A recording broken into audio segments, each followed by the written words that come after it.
आकाशवाणी भोपाल से प्रस्तुत हैं प्रादेशिक समाचार।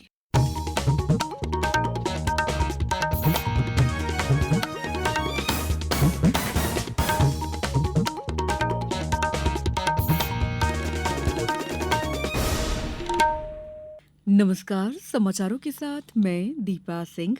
सबसे पहले मुख्य समाचार। जबलपुर में कल रीजनल इंडस्ट्री कॉन्क्लेव का आयोजन 1,500 से अधिक निवेशकों की होगी भागीदारी। प्रदेश में अगले एक साल में 10,000 बैकलॉग पदों पर होगी भर्ती, मंत्रिपरिषद ने लिया निर्णय। संपूर्णता अभियान के तहत डिंडौरी जिले में विभिन्न कार्यक्रमों का आयोजन जारी। और भोपाल, ग्वालियर सहित कई जिलों में भारी बारिश, आज भी कई जिलों के लिए अलर्ट जारी। अब समाचार विस्तार से। जबलपुर में कल रीजनल इंडस्ट्री कॉन्क्लेव का आयोजन किया जा रहा है। प्रदेश में औद्योगिक निवेश की गति को और तेज करने के लिए मुख्यमंत्री डॉक्टर मोहन यादव की पहल पर रीजनल इंडस्ट्री कॉन्क्लेव की श्रृंखलाएं आयोजित करने की शुरुआत की गई है। इस श्रृंखला की तीसरी कड़ी में जबलपुर और इसके बाद सितंबर में ग्वालियर और अक्टूबर में रीवा में रीजनल इंडस्ट्री कॉन्क्लेव का आयोजन प्रस्तावित है। साथ ही तमिलनाडु के कोयम्बटूर में 25 जुलाई को, कर्नाटक के बेंगलुरु में अगस्त में, दिल्ली में सितंबर और इंदौर में सितंबर में ही कॉन्क्लेव प्रस्तावित है। जबलपुर में 1,500 से अधिक निवेशकों की भागीदारी होगी। आयोजन में बायर सेलर मीट भी रखी गई है, जिसमें 1,000 से ज्यादा प्रतिनिधियों ने भागीदारी की सहमति दी है। साथ ही रीजनल इंडस्ट्री कॉन्क्लेव के बाद 7 और 8 फरवरी 2025 को ग्लोबल इन्वेस्टर्स समिट के आयोजन की तैयारियां शुरू हो जाएंगी। ग्लोबल इन्वेस्टर्स समिट में मध्यप्रदेश की नई निर्यात नीति की घोषणा होगी और निवेश बढ़ाने के लिए नए निवेशकों के साथ नई उद्योग नीति में किए गए प्रावधानों को साझा किया जाएगा। प्रदेश में अगले एक साल में 10,000 बैकलॉग पदों पर भर्ती की जाएगी। इससे अनुसूचित जाति, अनुसूचित जनजाति, अन्य पिछड़े वर्गों तथा निःशक्त जनों को रोजगार का लाभ मिलेगा। इन बैकलॉग कैरी फॉरवर्ड पदों की पूर्ति के लिए विशेष भर्ती अभियान की समय सीमा को एक साल के लिए बढ़ा दिया गया है। अब 1 जुलाई 2024 से 30 जून 2025 तक इन पदों पर भर्ती हो सकेगी। बैकलॉग के 17,000 पद में से 7,000 पद भरे जा चुके हैं। अभी 10,000 पद शेष हैं, जो इस दौरान भरे जाएंगे। ये निर्णय कल मुख्यमंत्री डॉक्टर मोहन यादव की अध्यक्षता में हुई मंत्रिपरिषद की बैठक में लिया गया।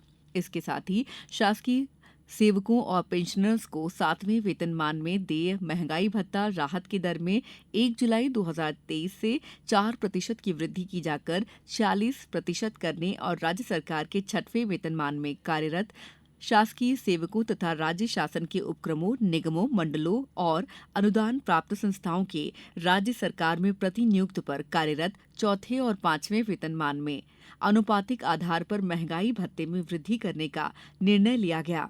मंत्रिमंडल ने विभागों को सुविधाजनक तरीके से क्लाउड सेवाएं उपलब्ध करवाने के लिए मध्यप्रदेश क्लाउड पॉलिसी 2024 का अनुमोदन स्मार्ट पीडीएस राज्य में लागू करने सहित कई अन्य निर्णय लिए गए। मुख्यमंत्री डॉक्टर मोहन यादव ने प्रदेश को नई दिल्ली में उत्कृष्टता की ओर बढ़ते कदम कार्यक्रम में systematic, progressive, analytical, real time ranking award ceremony में विभिन्न श्रेणियों में 11 पुरस्कार मिलने पर हर्ष व्यक्त किया है। उन्होंने नगरीय विकास और आवास विभाग की पूरी टीम को बधाई दी है। केंद्रीय आवासन और शहरी कार्य मंत्री मनोहर लाल खट्टर और केंद्रीय आवासन और शहरी कार्य राज्य मंत्री तोखन साहू ने कल नई दिल्ली में प्रमुख सचिव नगरीय विकास और आवास नीरज मंडलोई ने पुरस्कार प्राप्त किए। इनमें से 4 अवार्ड मध्यप्रदेश राज्य को संपूर्ण भारत में उत्कृष्ट प्रदर्शन के लिए और 7 अन्य निकायों में विभिन्न श्रेणियों में प्राप्त हुए हैं। मध्यप्रदेश को पीएम स्वनिधि योजना में बेस्ट परफॉर्मिंग स्टेट और best performing state innovation and best practices दोनों ही श्रेणियों में प्रथम स्थान मिला है। इसी प्रकार डे राष्ट्रीय शहरी आजीविका मिशन योजना में मध्यप्रदेश 2 श्रेणियों में प्रथम स्थान पर है। इनमें best performing state under best innovation and technology और बेस्ट सोशल इंफ्रास्ट्रक्चर श्रेणी शामिल है। मध्य प्रदेश ने पीएम स्ट्रीट वेंडर योजना में देश भर में 11,95,000 से अधिक ऋण वितरित कर प्रथम स्थान हासिल किया है। समाचारों में वक्त है ब्रेक का। ये समाचार आप आकाशवाणी मध्य प्रदेश से सुन रहे हैं। हमारे समाचारों को अब आप कभी भी और कहीं भी अपनी सुविधा के अनुसार सुन सकते हैं। ये समाचार बुलेटिन YouTube, X प्लेटफॉर्म और Facebook पर AIR न्यूज भोपाल पेज पर सुने जा सकते हैं। इसके अलावा आप हमारी वेबसाइट newsonair.gov.in पर अथवा न्यूज ऑन AIR ऐप पर भी समाचार सुन सकते हैं। ब्रेक के बाद समाचारों में आपका एक बार फिर स्वागत है। संपूर्णता अभियान के तहत डिंडौरी जिले में कार्यक्रमों का आयोजन जारी है। जिला कलेक्टर विकास मिश्रा ने बताया कि विभिन्न संकेतों पर लक्ष्य पूर्ति के लिए काम जारी है।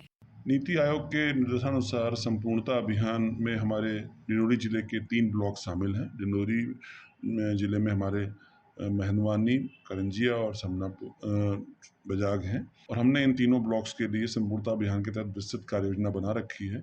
हमारा पहला इसमें लक्ष्य जो है वो स्वास्थ्य का है, जिसमें हम लोग महिलाओं की प्रसव पूर्व की जो उनकी जांचें हैं और साथ में जो हमारा रेवा अभियान पहले से चल रहा है, जिसमें हम लोग कुपोषित बच्चों का भी काम कर रहे थे, उसी को हम लोग आगे बढ़ा रहे हैं।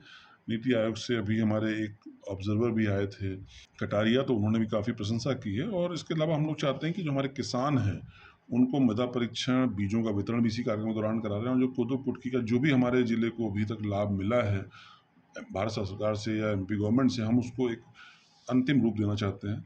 साथ में हम लोगों ने करीब जो 1000 से अधिक परिवारों को विद्युत कनेक्शन पहुंचने थे बैगा बहुल गांव में, उसमें से करीब करीब 150 परिवारों को कनेक्शन पहुंच चुके हैं। इसकी हम लोग और स्पीड अप बढ़ाना चाहते हैं। साथ में भी आयुष्मान कार्ड एक बड़ा मेजर पार्ट है, जिसमें भी हम लोगों को करीब 8500 के आसपास और कार्ड बनाने हैं, तो वो भी चल रहा है। प्रदेश में इन दिनों मानसून सक्रिय है और पूरे प्रदेश में झमाझम बारिश हो रही है।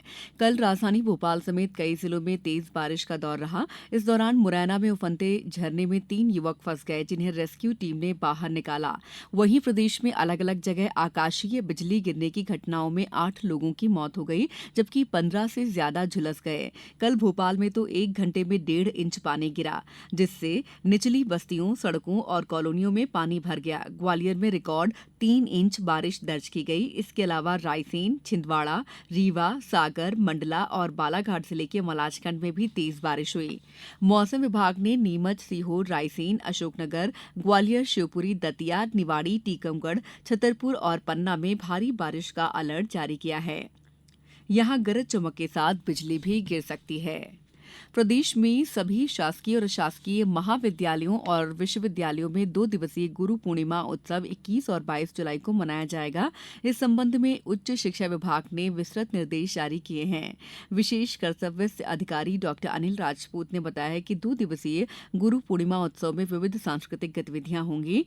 इसमें गुरु वंदना, संस्थान परिदृश्य, गुरु पूर्णिमा के ऐतिहासिक महत्व, गुरु शिष्य परंपरा, शिक्षा में नैतिकता, योग और ध्यान, गुरु के आदर्श और शिक्षा में नवाचार आदि विविध विषयों पर वक्तव्य और चर्चा होगी। साथ ही विद्यार्थियों द्वारा गुरु पूर्णिमा के उपलक्ष्य पर विभिन्न सांस्कृतिक प्रस्तुतियां भी होंगी। अब कुछ समाचार संक्षेप में। आगर मालवा जिले में 7 ग्राम पंचायतों में उचित मूल्य दुकान खोले जाने हेतु ऑनलाइन आवेदन आमंत्रित किए गए हैं, जिसकी अंतिम तिथि 3 अगस्त है। नगर परिषद बड़ौद और जनपद पंचायत ससनेर में 3-3, नलखेड़ा में 1 ग्राम पंचायत उचित मूल्य दुकान विहीन है। रायसेन जिला रोजगार कार्यालय में 20 जुलाई को विभिन्न कंपनियों द्वारा रोजगार मेला का आयोजन किया जा रहा है। जिला रोजगार अधिकारी ने बताया कि इस रोजगार मेले में विभिन्न कंपनियों द्वारा 8वीं, 10वीं, 12वीं उत्तीर्ण और 18 से 35 साल तक की आयु के आवेदकों की भर्ती की जाएगी। इंदौर जिला रोजगार कार्यालय में 24 जुलाई को 1 दिवसीय रोजगार मेला आयोजित होगा। उप संचालक रोजगार PS मंडलोई ने बताया कि इस रोजगार मेले में कई प्रतिष्ठित कंपनियों के प्रतिनिधि करीब 350 से अधिक पदों पर भर्ती करेंगे। शिवपुरी में जनमन अभियान के अंतर्गत कल पोहरी अनुविभाग के अंतर्गत ग्राम पंचायत बूदड़ा में पंचायत स्तरीय कैंप में सहारिया आदिवासी परिवारों और उनके बच्चों को जाति प्रमाण पत्र, जन्म प्रमाण पत्र, आयुष्मान कार्ड, समग्र ID आदि बनाए गए। बालाघाट में ग्रामीण युवाओं को स्वरोजगार प्राप्त करने के अवसर देने के लिए लीड बैंक द्वारा निःशुल्क प्रशिक्षण आयोजित किया जा रहा है। इसमें 10 दिन से लेकर 45 दिनों के पाठ्यक्रम शामिल हैं। इस बुलेटिन में इतना ही। दीजिए इजाजत। नमस्कार।